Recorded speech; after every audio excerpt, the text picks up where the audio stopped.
안녕하세요. 반갑습니다. 글로벌 경영학과 김선근 교수입니다. 주춤하고 조용해지던 코로나 바이러스가 다시 대한민국 곳곳에 퍼지며 통제에서 벗어나 전국으로 확산되면서 위험한 시기에 조금이라도 안정을 찾을 수 있도록 우리 대학도 인강으로 수업을 진행하게 되었습니다. 2020년 1학기 연구조사 방법론 강의를 수강하여 주신 여러분께 먼저 감사의 말씀을 드립니다. 대학원에서 만들어야 할 경험은 스펙이 아닌 실력이라고 생각합니다. 새로운 것을 알아가는 것에 호기심이 있어야 하고, 그 호기심은 논문을 쓰면서 데이터 정리도 잘하고 관련 분야 논문도 미리미리 읽고 요약을 하면서 자신만의 내공을 키울 수 있습니다. 학생들 중에 교수님, 논문 쓰기 너무 어려워, 이런 고민을 하는 친구들 중에 논문을 많이 읽어본 학생은 본 적이 없습니다. 논문을 쓰기 어려운 이유는 논문을 많이 읽어보지 않았기 때문입니다. 충분히 많이 읽으면서 다른 논문을 따라 써보면서 자연스럽게 잘 쓸 수 있습니다. 힘든 환경에서도 이번 과목을 선택하신 여러분은 학기를 마치면서 내 글쓰기 실력이 쑥쑥 올라가는 것을 느낄 수 있도록 함께 실습하고 연구하도록 합시다.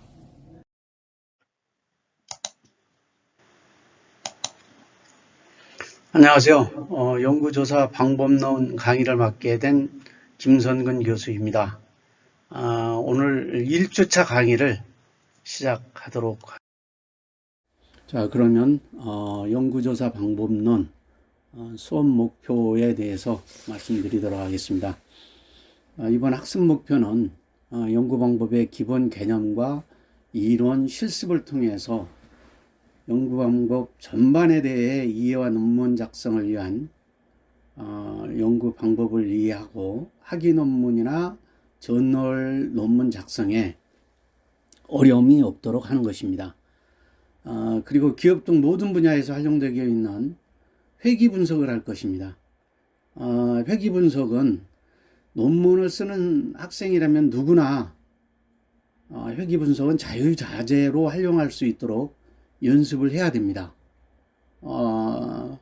회귀 분석에 대해서 무조건 좋아해야 되고 또 내 몸처럼 다룰 줄 알아야 됩니다. 분석에는 효율성 분석, 기술 분석, 산업 융합 분석 등에 대해서 학습을 하도록 하겠습니다. 대학원에 올라와서 첫 논문을 쓰는 학생들을 위한 수업이라고 정의하고 싶습니다. 여러분께서 아마 제목부터 무엇을 어떻게 써야 될 건지 굉장히 고민들 많이 하실 겁니다. 그러나 영어 토박이들처럼 그리스 신화에 나오는 인물, 괴물, 사건들의 멋들어진 제목은 꿈꾸지 마십시오. 평이하게 내가 한 일을 잘 표현하는 제목을 만드는데 초점을 맞추시면 될 것입니다. 아마 여러분들께서 논문을 쓰기 위해서 막상 책상에 앉으시면은 어디서부터 써야 될 건지 현재로서는 막막할 것입니다. 그러나 이번 수업을 통해서 저널 논문 등을 실습하고 학습하면서 이러한 어려움을 없도록 하는 것이 이번 수업의 목표입니다.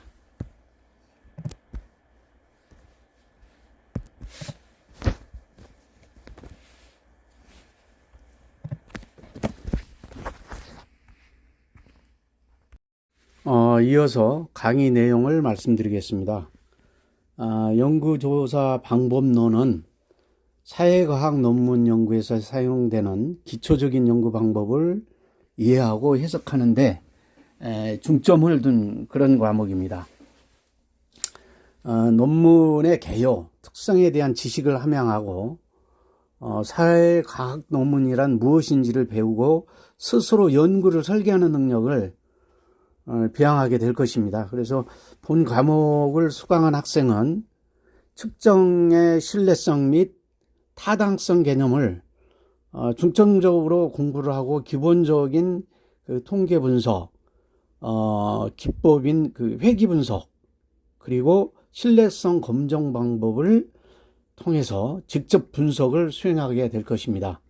아마 일주에 그 졸업하기 전에 뭐 여러분들 아마 회귀 분석은 내 몸처럼 사용할 줄 알아야 되는 것은 당연하고요.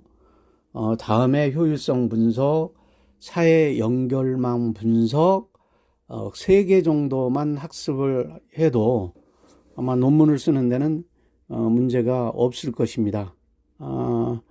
그래서 뭐 이 정도에서 그 8주까지 3개 분석을 하고 나면은 여러분들께서 논문을 쓰는데 큰 문제가 없고 또 나도 이제 논문을 좀 쓸 수 있다라고 자신감이 아마 생길 것으로 생각합니다. 이렇게 해서 8주에서 10주까지 강의를 하고 11주부터는 그 개별 연구 컨설팅 그리고 연구 발표를 집중적으로 하도록 하겠습니다. 그래서 여러분 그 주제에 따라서 키를 하나 잡고 논문을 좀 써보도록 그렇게 하겠습니다. 여러분들 뭐 그 질문이 당연히 있으시겠죠. 그러나 온라인 강의라서 질문을 받지를 못하고 그 전체적인 그런 그 우리가 1주에서 15주까지를 통해서 여러분의 논문 쓰는 실력을 향상할 수 있는 그런 그 학습 방법으로 강의를 하도록 하겠습니다. 자, 그럼 1주차 강의를 시작하도록 할까요? 네.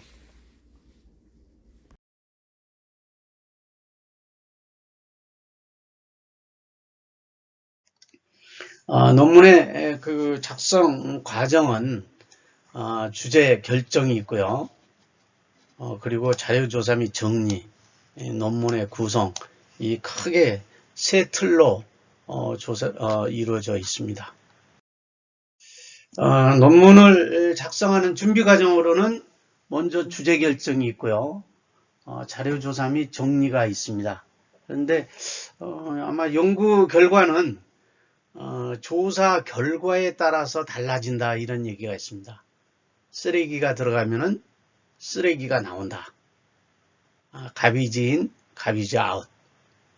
따라서 신뢰할 수 있는 연구 결과를 기대하기 위해서는 정확한 정보를 얻어서 연구하기 위해서는 무엇보다도 신뢰할 수 있는 좋은 질의 자료를 조사하고 정리하고 수집하는 것이 매우 중요한 일입니다. 이 부분에 대해서 여러분과 집중적으로 공부를 하고 학습하도록 하겠습니다. 그리고 논문 작성사항의 주의사항, 또한 논문을 잘 쓰기 위해서는 학술 DB를 이용한 자료 검색을 어떻게 할 것인지 이런 부분에 대해서 여러분과 함께 공부를 하도록 하겠습니다. 다음은 주제 결정입니다. 주제 선정은 뭐 학문적 또는 실제적으로 굉장히 필요한 사항이죠. 그러나 주제는 무엇보다도 여러분들이 가지고 있는 생각, 즉 개인적인 관심사를 주제로 선정하는 것이 논문에서는 가장 좋은 방법입니다. 그리고 이제 기존 연구 주제에는 지도교수와 논의를 하는 것이 중요한데 개인적인 그 관심사는 학위 논문의 주제 선택은 아무래도 자신의 경력에 오랜 영향을 미칠 수가 있습니다. 여러분들이 대학원을 졸업을 하면서 학위 논문 자체는 아마 여러분들 논문을 쓰고 나서 평생 여러분의 경력에 오랜 영향을 미칠 수 있는 것이 학위 논문의 주제이기 때문에 주제를 잘 선택하셔야 됩니다. 그리고 특히 저희가 이제 대학원을 졸업을 하시면서 박사학위를 주제로 심화시킬 수도 있습니다. 이후 그 본인의 연구 주요 테마로 사용을 할 수도 있고요. 따라서 가장 먼저 해야 될 일은 기존의 선행 연구를 이해하고 관심 있는 분야를 찾는 것입니다. 여러분께서 논문 주제를 찾을 수 있는 가장 쉬운 방법은 본인이 관심 있는 분야에서 2개 또는 3개의 박사 논문을 찾으셔서 신중히 검토하는 것입니다. 읽으면서 마음에 드는 모든 연구 질문을 메모를 하고 저자가 추가하고 필요하다고 언급할 때마다 메모 요약하는 습관을 가지셔야 됩니다. 이렇게 하면은 그 연구 분야에 대해서 상당히 좋은 안내 자료를 구할 수가 있습니다. 추가 연구가 필요한 연구 질문 목록도 여기서 얻을 수가 있죠. 그런 다음에 연구 주제를 테마별로 정리하고 이렇게 다양한 연구 질문에 대해서 공통적인 내용을 찾을 수가 있는지 확인하고 이러한 질문은 연구의 기초가 될 수가 있습니다. 그 특정 주제 분야에서 다른 주제와 잘 어울리지 않는 연구 질문은 과감하게 배제하시기 바랍니다. 이렇게 하면은 최종 연구 질문 목록을 확정할 수가 있죠. 이 목록을 토대로 해서 일관되게 몇 개의 연구 질문을 공식화하고 해결하기 위해서 연구 계획을 수립하시면 됩니다. 그래서 이 계획은 여러분의 논문의 기초가 될 수 있는 거죠. 그래서 여러분의 관심사를 연구 주제로 선정하셔야 된다는 것입니다. 그리고 기존 연구 주제나 이런 부분은 또 있지만은 최후의 주제 선정 방법은 물론 뭐 정석적인 방법은 아니지만 여러분의 그 지도 교수님의 논문을 좀 많이 보시면은 지도 교수님이 관심을 가지고 있는 주제와 선호하는 논문 구성 방법을 알 수가 있습니다. 그래서 여러분은 여러분의 지도 교수님과 긴밀하게 소통하시고 논의를 하셔야 됩니다. 그렇게 되면은 아마 좋은 주제 선정을 하실 수 있을 것입니다. 그리고 이제 고려사항은 이 연구가 타당한지 그리고 학계의 동향은 어떻게 변해가고 있는지 여러분이 아마 모든 학계가 4차 산업을 중심으로 해서 굉장히 많은 이 동향이나 연구하는 진행 방법이 바뀌어가고 있습니다. 그래서 이런 학계의 동향을 잘 보살펴셔야 됩니다. 그리고 제반 연구 환경, 그리고 가장 중요한 것은 여러분의 능력입니다. 내가 가지고 있는 내 자신의 능력만큼의 연구 주제를 가지고 선정을 해야지 나보다 월등히 내가 소화할 수 없는 그런 연구 주제를 가지고 선정을 하시면은 논문을 쓰시는데 굉장히 어려워지십니다.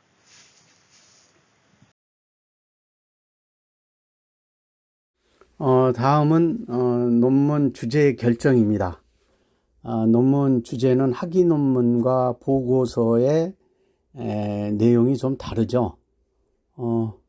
잠시 그 논문을 보는 방법을 제가 전장에서 좀 놓쳤는데 여러분들께서 논문을 보실 때 보는 방법은 첫 번째가 먼저 주제를 보고 하려고 하는 연구의 목적이 어떤 건지 그리고 어떤 방법으로 연구 방법론에 대해서 어떤 연구 방법론을 썼는지 그리고 연구 결과 및 한계점은 어떤지 이렇게 해서 크게 4가지 정도로 나누어서 보면은 논문을 쉽게 아마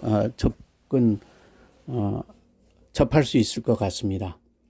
대체적으로 논문은 구어체를 좀 많이 쓰죠.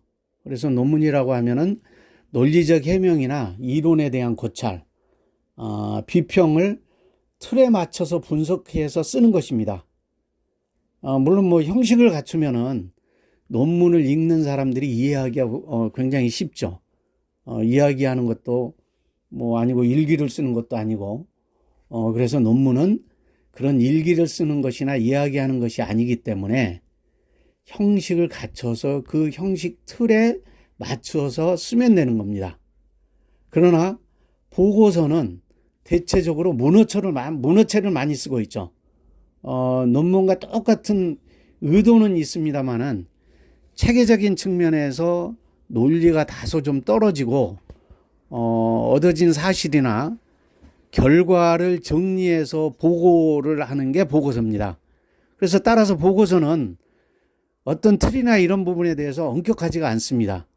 논문과 보고서는 이렇다 정도만 알고 있으시면 될 것 같습니다. 그래서 다시 말씀드리지만 그 주제의 결정은 학위 논문이나 보고서는 똑같이 주제 내용 결론을 내지만 학위 논문과 보고서는 확연히 다르다. 이 정도 아시면 될 것 같습니다.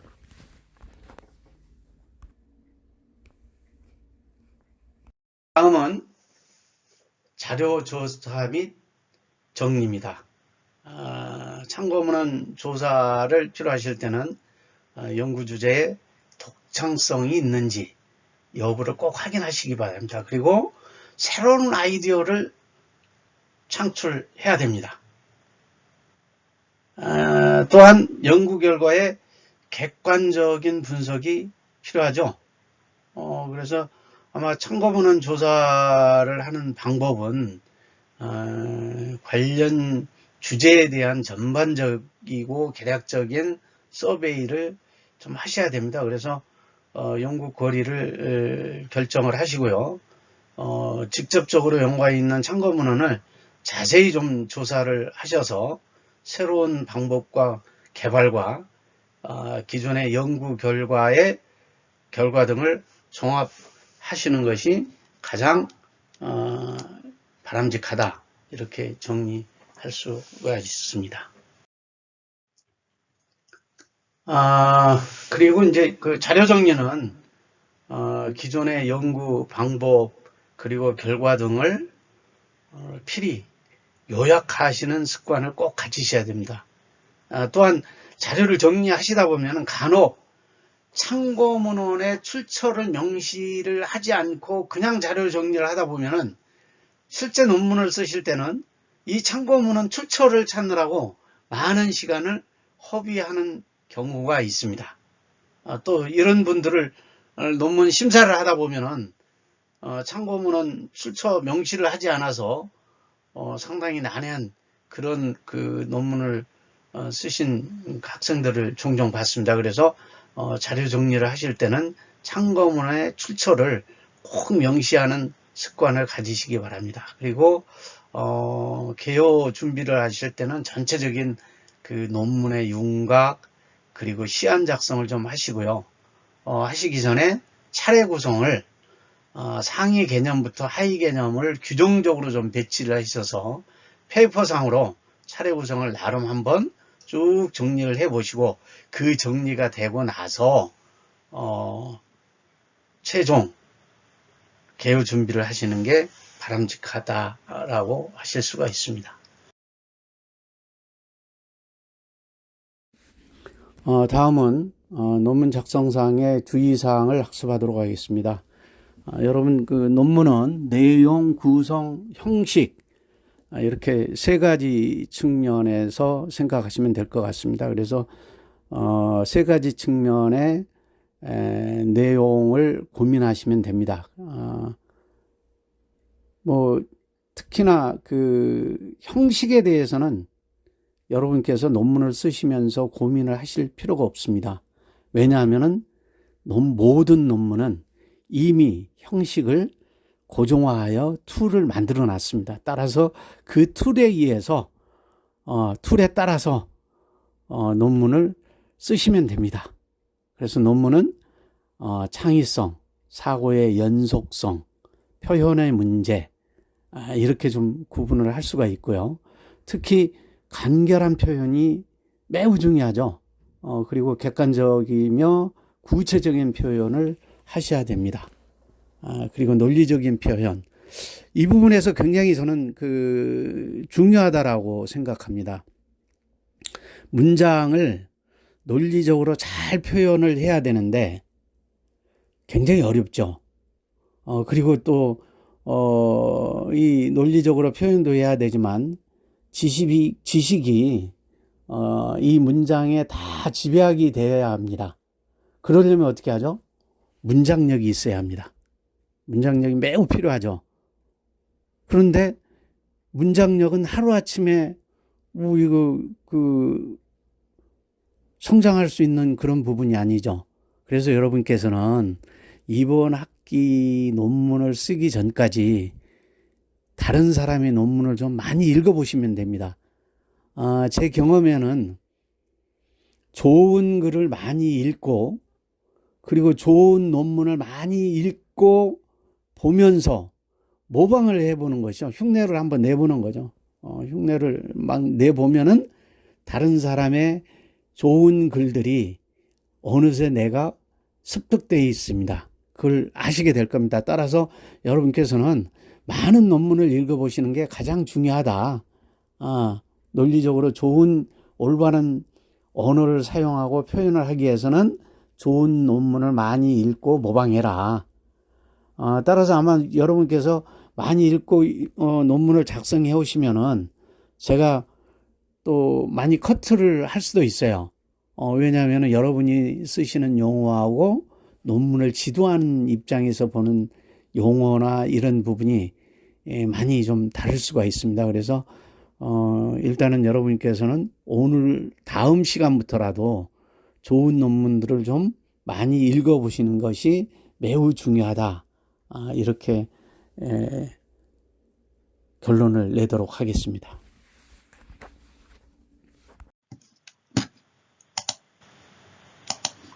나와 있는 아카데믹 리서치 같은 경우에 항목별로 보면은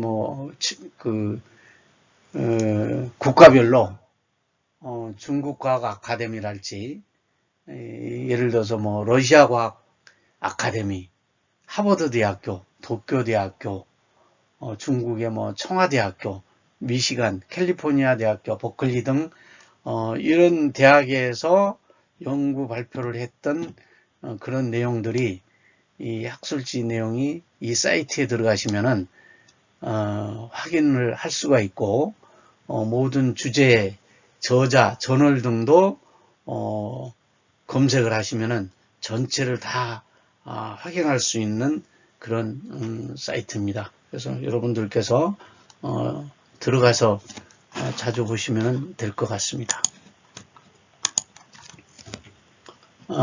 그리고 이제 다음은 학술 정보원입니다. 이 학술 정보원 데이터베이스 같은 경우도 지금 현재 있는 이 학술 정보원 사이트를 들어가시면은 전체적인 학술지에 대한 모든 내용이 들어가 있습니다. 그래서 여기는 국내 대학뿐만이 아니고 각종 소장 자료나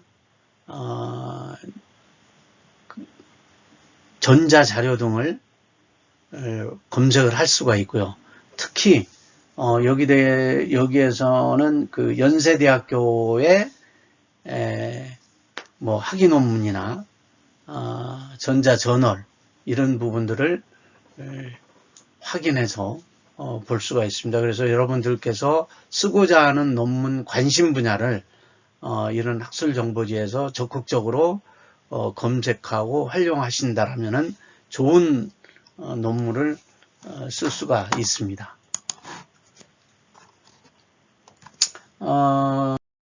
다음 사이트는 구글에서 지금 운영하고 있는 그런 사이트인데요. 마찬가지로 이 부분은 구글 학술 검색을 통해서 모든 언어 사이트들을 다 검색할 수 있는 그런 웹사이트입니다. 그리고 이제 지금 현재 들어가 있는 이 사이트 같은 경우에는 여러분 그 지도 교수님 홍아름 교수님에 대한 그 연구 논문을 전체를 이렇게 다 볼 수 있는 그런 사이트입니다. 아마 여기 저희 대학에서 최고의 논문을 쓰신 교수님이 우리 그 홍아름 교수님이 아닌가 이렇게 생각이 됩니다. 그리고 다음 사이트 ris.kr 이 사이트에서는 여러분들이 논문의 저널 중에서 상당히 그 많은 정보를 확인할 수 있는 그런 사이트입니다. 그래서 다른 데보다도 검색해서 많은 그 자료들을 찾아볼 수 있는 사이트가 아닌가 이렇게 생각이 됩니다.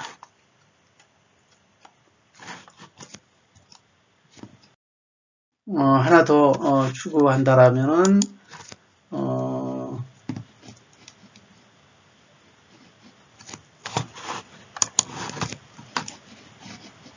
지금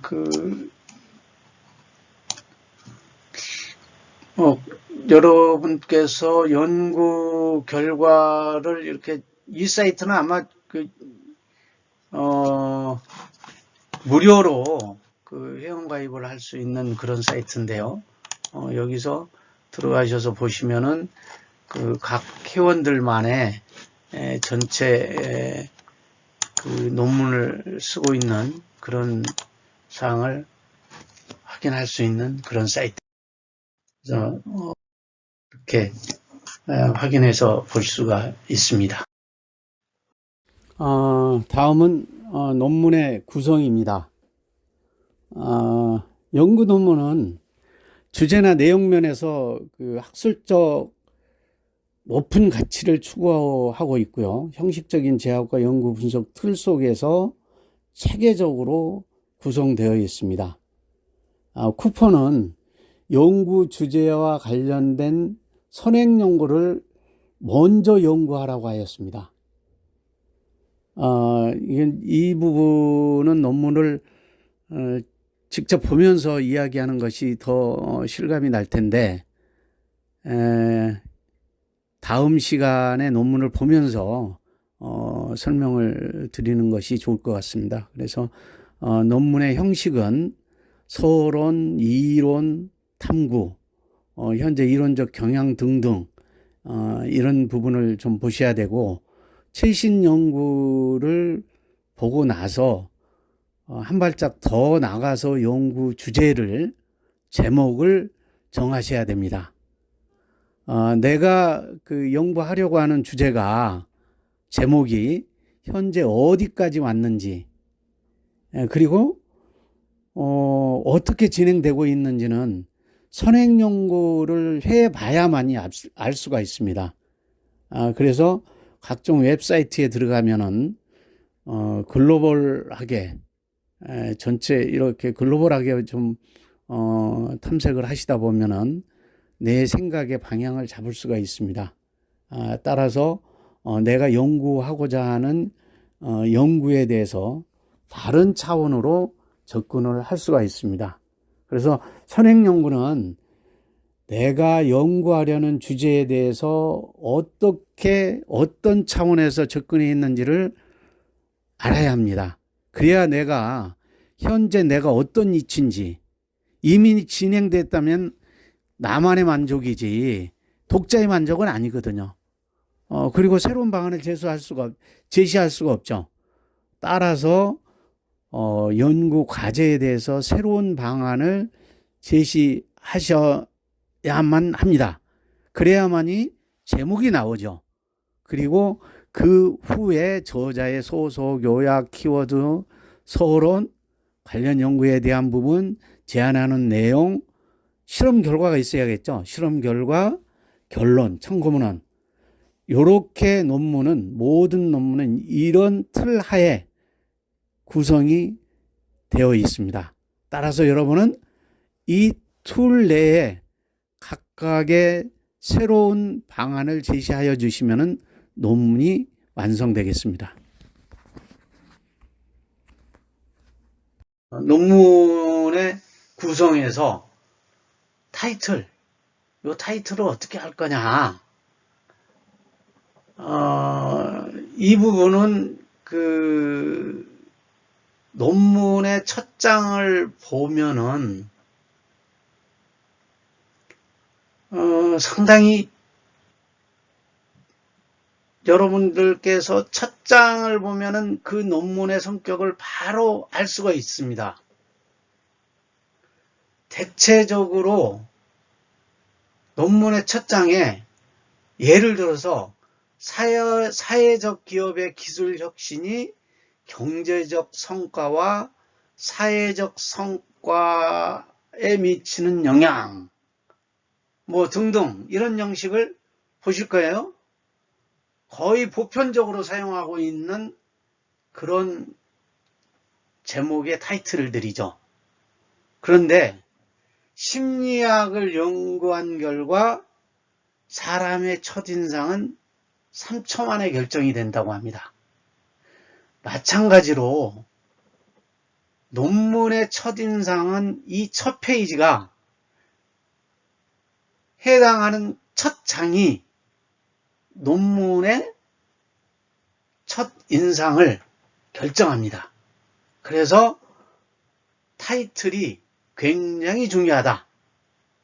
따라서 타이틀은 연구 내용을 한눈에 확인할 수 있도록 축약을 해서 제목을 정해야 됩니다. 그래서 가볍게 보시면 안 되고 뭐 대충 쓰면 되겠지. 뜻만 통하면 된다. 이렇게 하시면 안 된다. 그래서 타이틀은 논문의 첫 인상이다. 그래서 축약해서 제안하는 내용을 한눈에 확인할 수 있도록 제목을 정하셔야 된다. 그리고 논문의 구성은 저자 및 소속을 내용 되겠습니다. 그리고 요약이죠. 논문은 독자에게 필요한 정보를 담고 있는가를 판단하도록 도와주는 것입니다. 이 요약문은 논문에는 정말 많은 내용이 들어가죠. 주제 선정 동기, 선행 연구, 연구 방법 등등등등 결론, 논문 작업에 익숙하신 분들은 이 요약을 쓰는 부분에 대해서 막힙니다. 100쪽 이상, 150쪽 이상의 많은 양의 논문을 단 몇 줄에 줄여서 타인에게 논문의 내용을 전달을 해야 되죠. 150쪽, 200쪽 되는 내용을 단 몇 줄에다가 줄여서 내용 전달을 어떻게 할 것인지 상당히 기술적인 부분이죠. 따라서 주의할 점은 이 요약 부분에 대해서 연구의 모든 내용을 담으려고 해서는 안 됩니다. 저자가 논문 심사를 하다가 보면은 가장 놀라운 점이 동기, 선행연구, 연구 방법, 사설 설정, 연구 과정 등을 한 줄로 요약해서 모두 서술한 분들이 생각보다 굉장히 많습니다. 그런데 자신이 무엇을 연구하는지, 또 자신이 연구가 어떤 의지를 가지고 있는지 간략히 설명해 주는 것이 바람직하다. 왜냐하면 요약은 말 그대로 요약일 뿐입니다. 따라서 요약 부분은 약 5에서 7줄이 가장 이상적인 분량이라고 생각합니다. 그래서 국문 요약은 5에서 7줄로 요약하는 습관을 가지시기 바랍니다. 그래서 요약은 다시 말씀드리지만 방대한 양의 논문을 단 몇 줄에 줄여서 타인에게 논문 내용을 전달하는 과정이다. 그래서 가장 이상적인 부분은 5에서 7줄이 이상적이다. 이렇게 요약하시면 될 것 같습니다. 그리고 논문의 키워드죠. 요약과 서론 사이에 요약부에서 언급되었던 용어들 중에서 핵심이 될 수 있는 단어들을 나열하시는 게 좋겠다. 그런데 각 용어에 대한 설명은 들어가지가 않습니다. 이어서 논문의 구성 서론 부분입니다.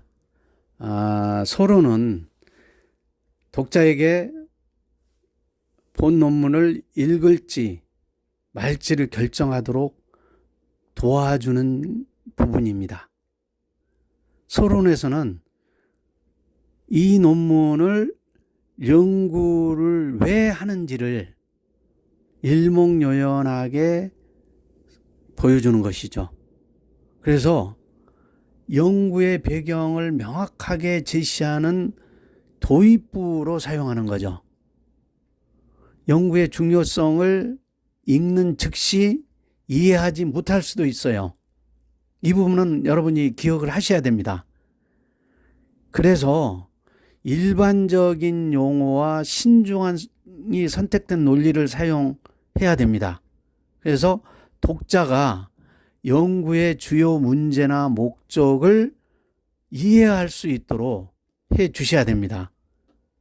그래서 연구를 시행해야 할 근거를 제시를 해야 돼요. 서론 부분에서. 그리고 어떻게 그 분야에 공헌할지 또는 지식을 향상시킬지를 설명을 하셔야 되고요.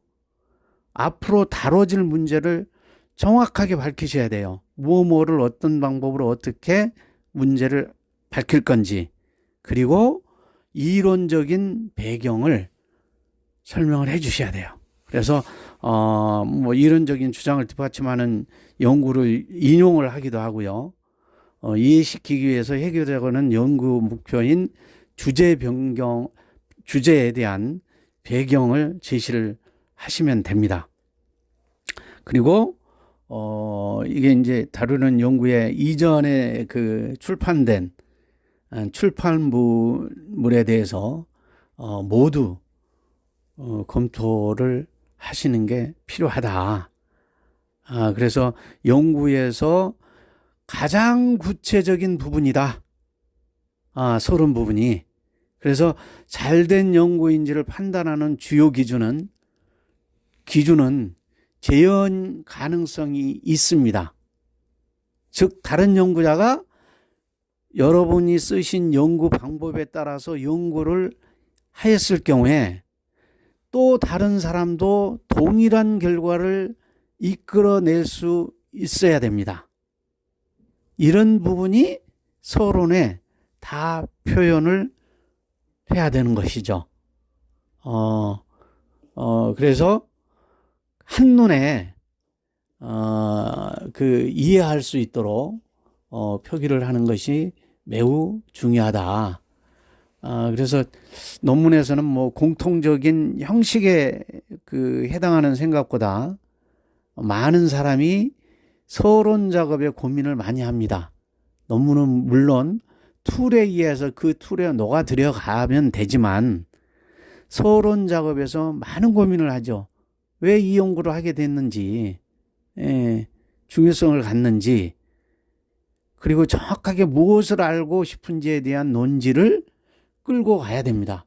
그래서 첫 번째로 문제 제기나 필요성을 소술해야 되고요.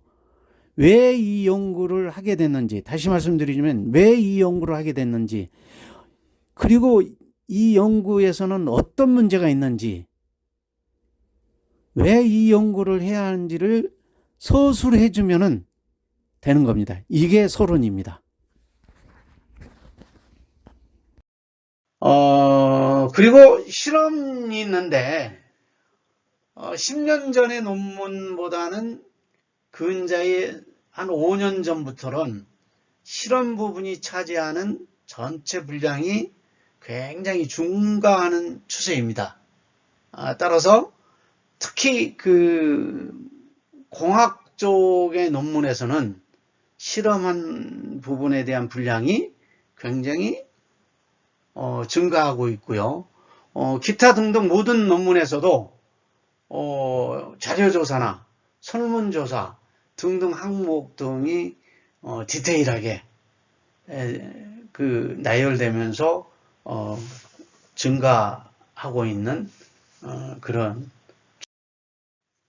그리고 실험 환경에 대한 설명, 그리고 실험한 사용한 데이터 비교와 대조군을 기술을 하는 게 좋고요.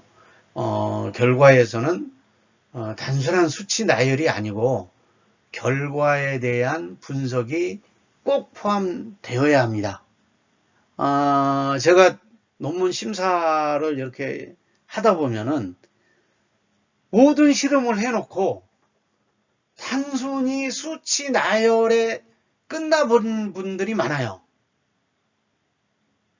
많은 데이터를 가지고서 데이터에 대한 수치 나열만 했지 그 결과에 대한 분석이 포함되지 않아서 논문의 질을 떨어뜨리는 경우가 막mange 있습니다. 그래서 수치 나열이 아닌 분석 결과가 꼭 포함되어야 된다.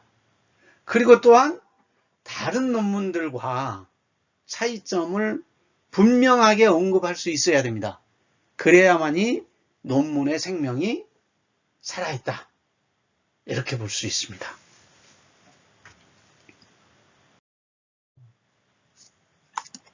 데이터. 이 부분은 t-테스트의 방법입니다. 두 집단 간의 평균을 비교하는 방법이죠. 그래서 t-테스트를 많이 쓰고 있는데 두 집단 간의 평균을 검증하는 방법으로는 평균은 한 집단을 대표할 수 있는 대표값 중에 하나이죠. 예를 들어서 고등학교 2학년 1반의 수학 성적을 알고 싶다면 어떻게 하죠? 그 반의 수학 성적의 평균값을 알면 되죠.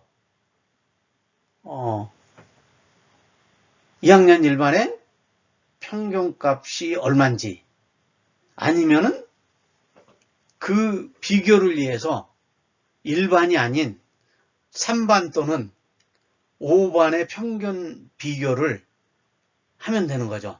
그래서 1반과 예를 들어서 3반의 두 개 집단 간의 평균을 비교하면 이것이 바로 t-테스트입니다. 앞장에서 막대 그래프로 표시했던 t-테스트가 가장 평균 비교를 하는데 많이 쓰고 있는 그런 방법입니다. 그래서 두 집단 간의 평균 차이 유무를 판단하는 통계적 검정 방법으로 단순히 차이의 존재 여부를 떠나서 통계적 유의미성까지 검증하는 방법이 t-테스트 방법이다라고 이해하시면 되겠습니다. 논문의 구성에서는 모집단과 표본집단, 기무가설, 대립가설 등이 있죠. 구체적으로는 다음 장에서 모집단과 표본집단에 대한 예를 들어 설명을 하겠습니다. 모집단인 경우에 연구자가 알고 싶어하는 대상의 집단 전체를 얘기하는 겁니다. 그림에서 지금 보시는 여러분들이 전체 요 집단이지요. 요 집단이 모집단이 되는 거죠. 모집단. 가정을 해서 연구자가 대한민국의 남자와 여자의 평균 키를 알고 싶다라고 하면은 모집단은 어떻게 돼요? 대한민국의 모든 남자와 여자의 키가 되는 거죠. 그게 모집단입니다. 그러나 표본 집단, 샘플이죠. 표본 집단, 샘플. 이 표본 집단은 연구자가 측정한 관찰한 결과들의 집합이다. 샘플 집단. 이 집단을 표본 집단이라고 할 수 있습니다. 그래서 표본은 모집단과 뗄래야 뗄 수 없는 개념이죠. 표본은 영어로 샘플입니다. 샘플이 뭐죠? 화장품 가게 가면 샘플이라면서 조그만 병에다가 화장품을 담아서 주는 샘플이 있죠? 조그만한 거. 그거 받아보신 경험들이 있을 거예요. 그걸 왜 샘플이라고 하겠습니까? 이유는 파는 화장품에 비해서 양이 아주 작기 때문이죠. 작은 양을 한번 써보고, 물론 몇 번 써보겠지만, 그 화장품의 품질을 한번 테스트 해보라는 의미로 주는 것이 샘플이죠. 이게 표본입니다. 통계에서도 마찬가지죠. 우리가 모집단을 완전히 파악할 수는 없습니다. 또한 모집단이 어떻게 생겼는지, 즉 모집단의 분포가 어떻게 되어 있는지 정확하게 알 수가 없습니다. 물론 전수조사를 통해서 할 수도 있겠죠. 그러나 경제적으로 또 공간적으로 시간적으로 전수조사는 거의 불가능하고 매우 비효율적입니다. 그래서 연구자들은 샘플을 측정 또는 관찰해서 연구자가 알고 싶어하는 모집단, 거기에 대한 효과나 대상을 추정하게 되는 거죠. 왜냐하면 표본을 이용하는 방법이 모집단 전체를 조사하는 것보다는 모든 면에서 효율적이고 효과적이기 때문이죠. 그래서 예를 들어서 여러분이 보시다시피 이렇게 전체 모집단보다는 이런 샘플을 모집단으로 해서 전체 조사를 하는 것이 가장 효과적이다라고 할 수 있습니다.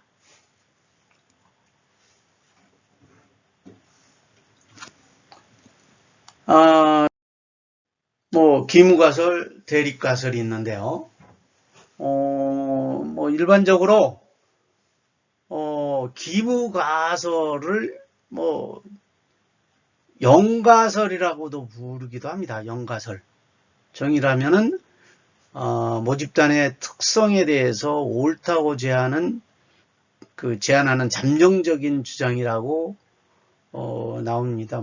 무슨 말인지 감은 잘 오지 않습니다만은 쉽게 풀어보면은 모집단의 모수는 뭐뭐와 같다. 모집단의 모수는 뭐뭐와 차이가 없다. 이렇게 가정을 하는 것을 말하죠. 예를 들어서 전국에 20세 이상의 키가 170cm라고 주장을 통계적으로 검증한다면 이게 기무가설은 20세 이상의 성인 남자의 평균 키는 170cm와 같다 또는 차이가 없다 이렇게 될 것입니다. 예를 들어서 제약회사에서 개발한 신약 효과를 검증한다면 기무가설은 개발실 신약은 효과가 없다. 아니면 또는 차이가 없다. 이렇게 되는 거죠. 그래서 즉 기무가설은 뭐뭐와 차이가 없다. 또는 뭐뭐와 효과는 없다. 뭐뭐와 같다. 이런 형식으로 설정된다는 것을 알 수가 있습니다. 그래서 하여간 기무가설은 영가설이라고도 부르기도 한다. 이렇게 아마 하시면 될 것 같습니다. 그래서 기존의 연구 결과 혹은 성능에 대해서 이렇게 표현하는 방법이다. 그리고 이제 대립가설. 대립가설은 대안가설이라고도 부르기도 합니다. 대안가설.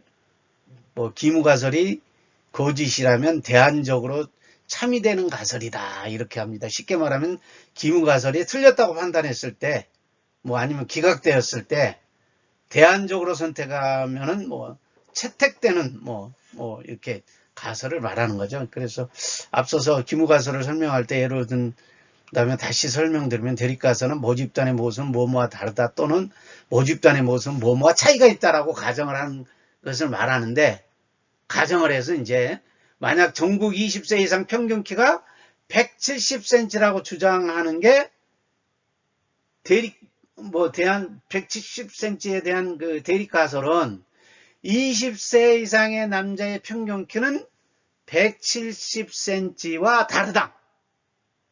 또는 차이가 있다. 요런 게 이제 요렇게 표현하는 게 되는 거고요. 아까 기무가설에서 얘기했던 대로 제약회사에서 개발한 신약 효과에 대한 검정에 대한 대립가설 개발한 신약은 효과가 없다. 아니면 차이가 있다. 없다가 아니고 있다가 됩니다. 그래서 대립가설은 뭐뭐와 차이가 있다. 뭐뭐와 효과가 있다. 뭐뭐와 다르다. 요런 형식으로 이루어진 거죠.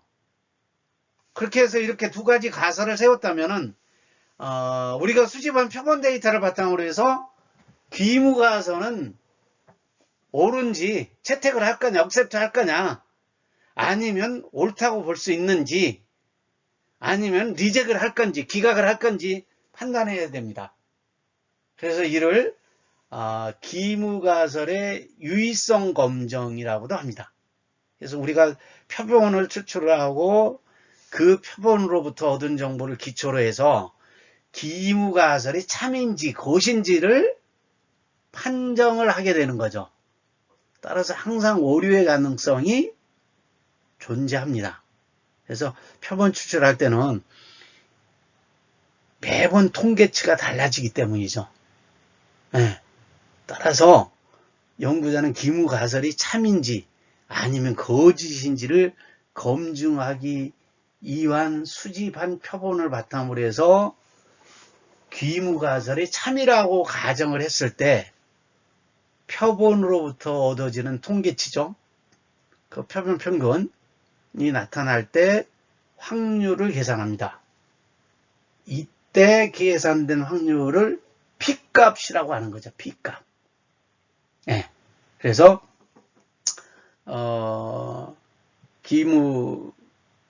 기무가설과 대립가설에 대한 용어는 이렇게 해서 이해를 하시면은 될 것 같습니다.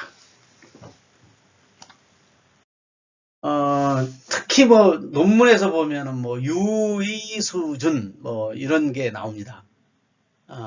보통 1%, 5%, 10%를 주로 사용하는데 두 개의 집단의 실제 평균이 같으나 오차로 인해서 계산된 평균으로 기무가설을 기각될 확률을 갖다 이렇게 표현을 합니다. 그래서 유효 수준은 의미가 있다는 얘기죠. 유효 수준이다 이렇게 한다라고 논문에 표현된다는 용어는 의미가 있다는 수치입니다. 그래서 의미가 있다는 것은 우리의 관심 대상이죠. 대립가설이 채택되는 구간입니다. 왜냐하면은 우리가 분석할 시에 내가 선정한 원인 인자가 차이가 없다. 즉 기무가설이 채택되기보다는 차이가 있다. 의미가 있다. 대립가설이 채택되길 바라니까요. 그래서 진정으로 내가 선정한 인자가 원인이 되니까요. 그러면은 유효 수준이란 차이가 있을 확률을 허용 한계입니다. 그래서 그 중에서 최소한이라고도 할 수가 있겠죠. 그래서 알파의 0.05, 5%라는 것이죠. 그래서 95%는 기무가설 채택 차이가 없다는 것인데 최소한 5%는 차이가 있다는 확률을 가진다는 것입니다. 그래서 P값은 유효 확률, 즉 차이가 있을 확률을 의미한다. 두 집단 간의 평균을 비교할 경우에 두 집단 간의 P값, 즉 유효 확률이 95% 범위 안에 들어간다면 차이가 없다는 즉 기무가설을 채택합니다. 만약에 P값이 최소한 유의수준이 5% 범위 내에 들어간다면 어떻게 돼요? 5% 범위 내에 들어간다면 대립가설을 채택하는 거죠. 그래서 최소 유의 수준은 10%, 5%, 1% 신뢰 수준을 설명한 기준으로 사용하는데 대체적으로 5%를 일반적으로 사용하는 이윤입니다. 그래서 뭐 두 집단 간의 평균 비교 시에 보통 두 집단 간의 평균값에 대한 신뢰 구간이 겹치면은 유의하지 않다. 즉 기무가설 채택으로 겹치지 않으면은 대립가설을 채택합니다. 뭐 유의 수준을 10%라면 신뢰 구간이 더 짧아지겠죠. 그랬을 경우에 겹치지 않을 확률은 대립가설 채택이 용이하다.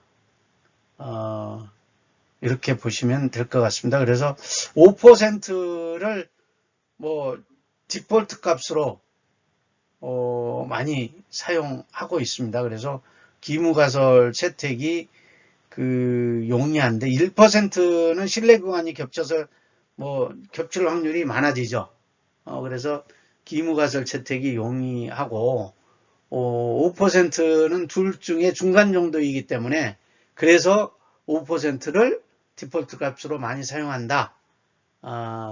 이렇게 보시면 되겠습니다. 그래서 아마 대체적으로 유의 수준을 10%, 5%, 1% 뭐 대체적으로 그러면 언제 사용합니까? 라고 하는데 보통 5%를 많이 사용한다.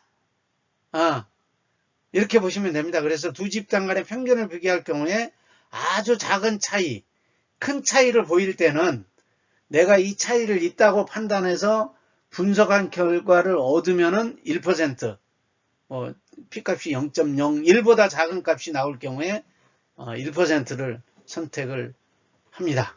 그럼 10%는 언제 사용하느냐? 이는 신뢰 구간이 짧아서 대립가설이 유력한 거죠. 즉 많은 인자 중에서 어느 정도 차이만 보이는 인자를 선정했을 때 어느 정도 이 정도 된다. 그렇게 되면은 그냥 10%를 가지고 그냥 선정을 해서 통계적으로 그냥 사용하고 있습니다.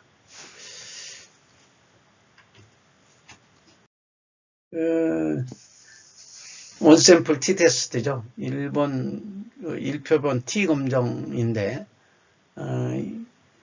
모집단 간의 표준 편차를 모를 경우에 집단 간의 표준 편차를 전혀 알 수가 없을 경우에 모집단의 평균을 추정을 하고 목표값 또는 기준값을 가지고 비교를 하는 1표본 T 검정 방법입니다. 원샘플 T 테스트, 모집단의 편차를 모를 경우에 추정하고 이건 실제 성능 측정 단계고요.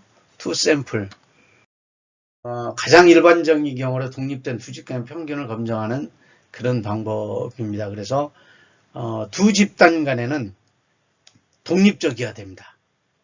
동일한 게 아니고 두 집단은 독립적인 두 집단 간을 검정을 할 때는 투 샘플 T 테스트를 이용한다. 이렇게 보시면 그리고 기존 툴은 SPSS에서 통계 분석과 데이터 마이닝 등이 사용하는 통계 분석 프로그램 모아놓은 사이트인데, 요것도 이제 평가판으로 사용이 가능합니다. 그래서 주로 SPSS 통계 이쪽 사이트를 좀 많이 사용을 하시면 좋을 것 같습니다. 마지막입니다. 마지막으로 논문 작성 과정 중에 결론과 참고문헌입니다. 결론 부분은 한마디로 요약하면 결론은 연구 결론과 시사점이 무엇이며 활용 방안 등을 서술하시는 겁니다. 그동안에 제기된 문제를 분석해서 주제를 쭉 전개시키는 거죠. 전개시키면서 적절한 논거를 제시하고 내 자신의 주장에 대해서 타당성을 확보하는 것입니다. 나와 대립되는 견해를 내세워서 내 의견과 차이를 다른 논문 쓰신 저자와 차이를 부각시키는 겁니다. 그래서 결론에서는 내가 제안했던 방법과 실험 결과에 대해서 간단하게 요약하고 정리하는 것이죠. 또한 부족한 부분과 앞으로 개선할 부분에 대해서 내가 연구를 하다 보니 이러이러한 부분이 좀 부족했다. 그런데 부족했으나 앞으로 이러이러한 부분은 이렇게 개선을 하겠다라는 부분을 필히 언급을 해야 됩니다. 결론 부분에서는. 그래서 결론에서는 연구 결론에 대한 시사점이 무엇이었다라는 것을 결론으로 끝내셔야 됩니다. 그리고 마지막으로 이제 참고 문헌입니다. 참고 문헌은 본문에 인용을 했거나 언급한 문헌을 전체 제시를 하셔야 됩니다. 대체적으로 참고 문헌은 모든 논문이 거의 2페이지 정도 이렇게 참고 문헌들을 많이 올리시고 있는데, 올렸을 때의 순서는 한글이 먼저고요. 다음이 동양편, 그리고 서양편, 그리고 문헌 순서 저자가 순으로 이렇게 써 내려가는데, 한글 같은 경우에는 가나다 순으로 저자 제목이 됐던 가나다 순으로 이렇게 정리를 하시고요. 다음이 동양편, 서양편에서는 물론 알파벳 순으로 정리를 하셔야 됩니다. 그래서 이 논문이나 레포트의 퀄리티를 결정하는 가장 중요한 부분이고 참고문헌 부분이 핵심 사항입니다. 그래서 이 부분도 마찬가지로 논문은 모든 툴에 의해서 맞춰서 가는 거죠. 참고문헌 부분은 특히나 형식 플러스 순서에 맞춰서 써 내려가시면 됩니다. 그래서 대체적으로 책이냐 저널이냐 논문이냐 등등 이렇게 많이 표기하는 방법이 다릅니다만은 기본적으로는 글쓴이가 가장 먼저 나오고요.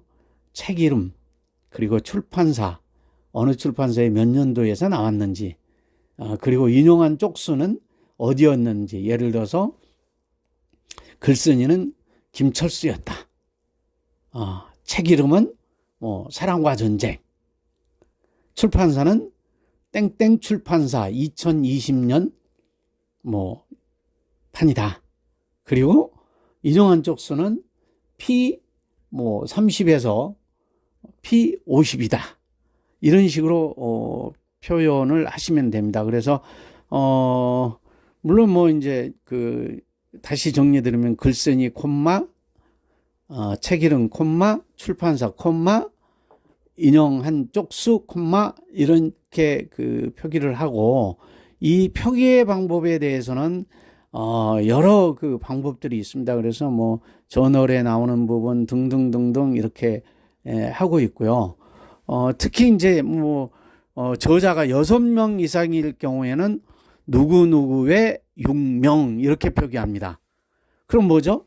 누구누구의 육명 그러면은 저자가 5명이었다. 이거 다 쓰라는 얘기인가요? 말하는 얘기인가요? 당연히 육명이라고 했기 때문에 저자가 5명이면 5명의 이름을 김철수, 김개똥, 김철순 등등 5명의 이름을 쭉 나열해서 쓰시면 되는 겁니다. 그러나 학술 논문인 경우에는 그 학술지에 따라서 저자의 6명을 다 쓸 거냐 아니면은 누구누구의 5명이다 4명이다 이렇게 표현하는 부분이 있습니다. 그래서 학술 논문인 경우에는 그 학술 논문지에 따라서 약간 좀 다르기 때문에 그 논문에 속한 그 표기 방법을 따라 주시는 게 맞다라고 생각을 합니다. 여러분 이렇게 해서 논문 작성 과정을 마치고요. 전 이제 여러분들께서 그 첫 시간에 너무 이렇게 좀 많이 어려우셨을 것 같아요. 더군다나 온라인 수업을 하면서 전달하는 방법 등등이 기존에 우리 교수님들도 그렇고 여러분들도 그렇고 처음 이렇게 접하다 보니까 상당히 좀 어려운 것 같습니다. 그런데 첫 시간에 논문이 뭔지에 대해서 학습을 하였습니다만은 좀 감이 오시는지 모르겠네요. 아마 이미 그 논문을 또 한번 써보신 분들이 계시면은 감이 좀 오셨을 거고, 어떤 학생들은 아마 조금은 알 것 같아. 이 정도도 있으실 거고, 아니면 너무 어려워. 이거 어떻게 해야 될지 모르겠어라고 이렇게 괜히 이게 연구조사 방법론 신청했나? 이렇게 또 겁부터 내시는 분도 있을 수 있습니다. 그러나 여러분 걱정하지 마십시오. 다 이해 못했다고 해서 실망하지 마세요.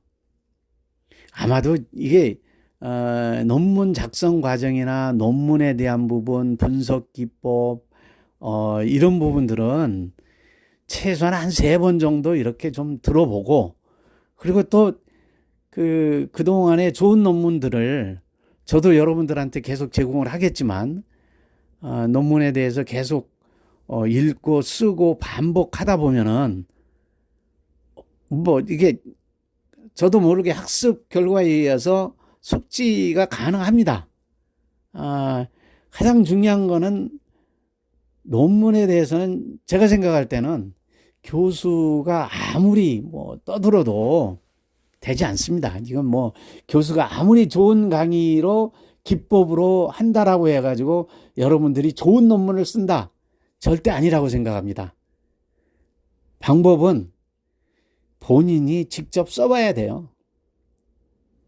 본인이 직접 써보셔야만이 차츰 좋아지고, 그리고 새로운 용어나 또 절제된 글들을 쓸 수가 있습니다. 이런 글들을 쓰려면은 제가 전 페이지에서도 말씀을 드렸지만 좋은 논문들을 10편 이상 한번 쫙 이렇게 좀 보시고 또